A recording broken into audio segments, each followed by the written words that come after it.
لیکن بھارت کے رویے نے ہماری ان کوششوں کو آگے نہیں بڑھنے دیا۔ بار بار بات چیت کا سلسلہ ٹوٹتا رہا، بار بار مذاکرات کی راہ میں رکاوٹیں ڈالی جاتی رہیں اور بار بار پرامن حل کی حوصلہ شکنی کی جاتی رہی۔ یہی وجہ ہے جناب اسپیکر کہ آج نہ صرف جنوبی ایشیا کا امن خطرے سے دوچار ہے بلکہ دنیا بھی اس معاملے کی تپش محسوس کرنے لگی ہے۔ جناب اسپیکر، ہماری حکومت نے مسئلہ کشمیر کے حل کے لیے مؤثر کوششوں کو ہمیشہ اپنی اہم ترجیح رکھا۔ موجودہ دور حکومت میں اقوام متحدہ کی جنرل اسمبلی سے 3 بار خطاب کے دوران میں نے مسئلہ کشمیر کے حل کی طرف خصوصی توجہ دلائی۔ 21 ستمبر کو اپنی حالیہ تقریر کے دوران میں نے کہا کہ مسلسل کشیدگی اور تصادم کی فضا جنوبی ایشیا کا مقدر نہیں بننی چاہیے۔ جب تک مسئلہ کشمیر حل نہیں ہوتا، پاکستان اور بھارت کے درمیان نہ پائیدار امن قائم ہو سکتا ہے، نہ تعلقات معمول پر آ سکتے ہیں۔ میں نے عالمی برادری کو بتایا کہ کشمیریوں کی ایک نئی نسل بھارتی تسلط سے نجات کے لیے اٹھ کھڑی ہوئی ہے۔ بحران وانی کشمیری انتفاضہ کی علامت بن کر ابھرا ہے۔ میں نے مزید کہا کہ آزادی کی مقبول اور پرامن تحریک کے پاس اپنے مقصد پر کامل ایمان اور اپنے موقف کی صداقت کا اسلحہ ہے۔ ان کے دلوں میں آزادی کی تڑپ ہے۔ اس تحریک کو بھارتی فوجوں کی ظالمانہ کارروائیوں سے روکا نہیں جا سکتا۔ جناب اسپیکر، میں نے اقوام متحدہ کی جنرل اسمبلی سے تقریر کے دوران 4 مطالبات کیے۔ پہلا مطالبہ یہ ہے کہ مقبوضہ کشمیر میں نہتے شہریوں پر بھارتی مظالم اور انسانی حقوق کی سنگین خلاف ورزیوں کی آزادانہ تحقیقات کا اہتمام کیا جائے۔ بھارتی جیلوں سے کشمیری سیاسی قیدیوں کی رہائی، کرفیو کے خاتمے، زخمیوں کی طبی امداد، اپنے حقوق کے لیے آواز اٹھانے کی آزادی اور کشمیری رہنماؤں پر عائد بیرونی سفر کی پابندیاں اٹھانے کے لیے اقدامات کیے جائیں۔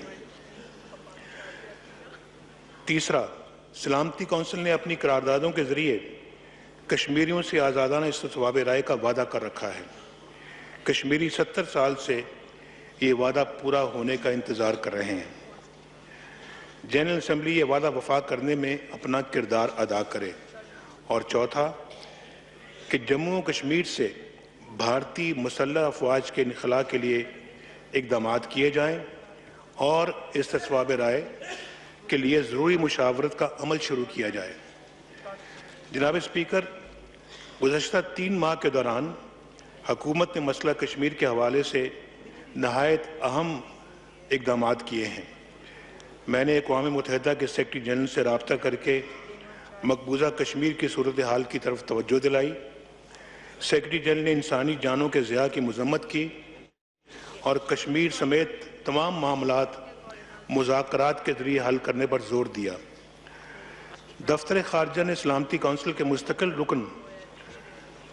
رکن ممالک کے سفیروں کو خصوصی بریفنگ دی۔ بیرون ملک تمام پاکستانی سفیروں کو میزبان حکومتوں سے فوری رابطے کے لیے ہدایات جاری کر دی گئیں۔ کشمیری عوام سے یکجہتی کے لیے حکومت کی اپیل پر پوری پاکستانی قوم نے 20 جولائی کو یوم سیاہ منایا۔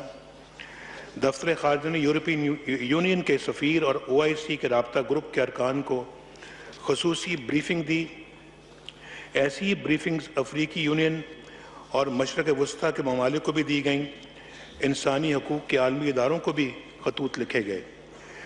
میں نے خود اقوام متحدہ کے سیکرٹری جنرل انسانی حقوق کے لیے اقوام متحدہ کے کمیشن کے سربراہ کو خطوط کے ذریعے کشمیریوں پر مظالم کی طرف توجہ دلائی۔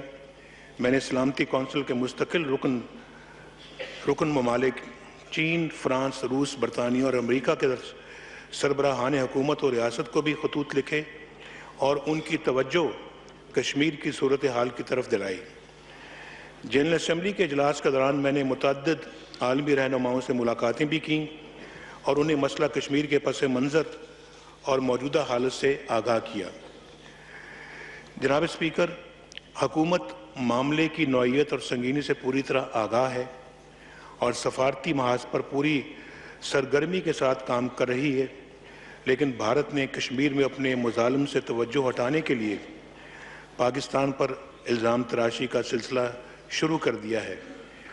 اڑی کا واقعہ عین اس وقت پیش آیا جب میں جنرل اسمبلی سے خطاب کے لیے نیو یارک کے لیے روانہ ہو چکا تھا۔ معاملے کی تفصیلات سامنے آنے اور کسی بھی طرح کی ابتدائی تحقیق کے بغیر، یہ بہت ضروری ہے جناب اسپیکر جاننا کہ کسی بھی ابتدائی تحقیق کے بغیر چند گھنٹوں کے اندر بلکہ 6 گھنٹوں کے اندر بھارت نے اس واقعے کی ذمہ داری پاکستان پر ڈال دی۔ اس واقعے کی ٹائمنگ اور پھر فوری طور پر پاکستان کو اس کا ذمہ دار کرنے سے اندازہ لگایا جا سکتا ہے کہ اصل عزائم کیا تھے۔ پاکستان نے کھلے دل سے کہا کہ واقعے کی غیر جانبدارانہ بین الاقوامی تحقیقات کرائی جائے، لیکن کسی ثبوت کے بغیر وہی راگ الاپا جاتا رہا۔ پھر عالمی اخلاقیات کو نظر انداز کرتے ہوئے دھمکیوں کا سلسلہ شروع ہو گیا۔ 28 ستمبر کو بھارت نے جنگ بندی معاہدہ توڑتے ہوئے لائن آف کنٹرول سے شدید گولہ باری کی، جس سے پاک فوج کے 2 بہادر فرزند شہید ہو گئے۔ اس بلا جواز اشتعال انگیزی کا فوری طور پر مؤثر جواب دے دیا گیا۔ اس کے ساتھ ہی عالمی برادری کی طرف سے رابطے ہوئے۔ ہم نے 2 ٹوک اور غیر مبہم الفاظ میں واضح کر دیا کہ پاکستان امن چاہتا ہے، اس کے کوئی جارحانہ عزائم نہیں، لیکن قومی سلامتی اور ملکی دفاع کے خلاف کسی بھی کارروائی کا سخت جواب دیا جائے گا۔ ہماری بہادر افواج پیشہ ورانہ مہارت اور شجاعت و بہادری کی تابندہ روایات کے ساتھ ہر چیلنج کا مقابلہ کرنے کے لیے پوری طرح تیار ہیں۔ پوری قوم سیسا پلائی دیوار کی طرح متحد ہے۔ یہ ایوان اس عوامی اتحاد و یکجہتی کی علامت ہے جس میں دفاع وطن کے حوالے سے تقسیم کی کوئی لکیر نہیں، کوئی حزب اختلاف ہے نہ حزب اقتدار۔ پاکستان کے دفاع کے لیے ہم صرف اور صرف پاکستانی ہیں۔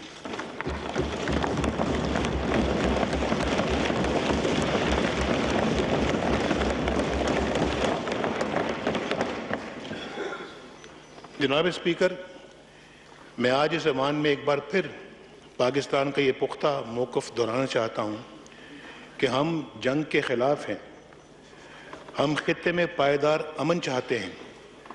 ہم کشمیر سمیت تمام مسائل سنجیدہ، بامقصد اور نتیجہ خیز مذاکرات کے ذریعے حل کرنا چاہتے ہیں۔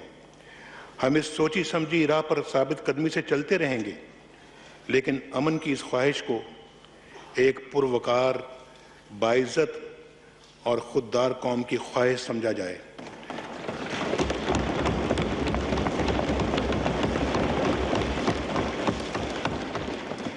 عزت، وقار اور خودداری سے زندہ رہنے کا تقاضا یہ بھی ہے کہ ہم کسی کی دھونس کو خاطر میں نہیں لائیں گے۔ ہم وطن کی عزت حرمت کا قرض چکانے کے لیے ایک لمحے کی بھی تاخیر نہیں کریں گے۔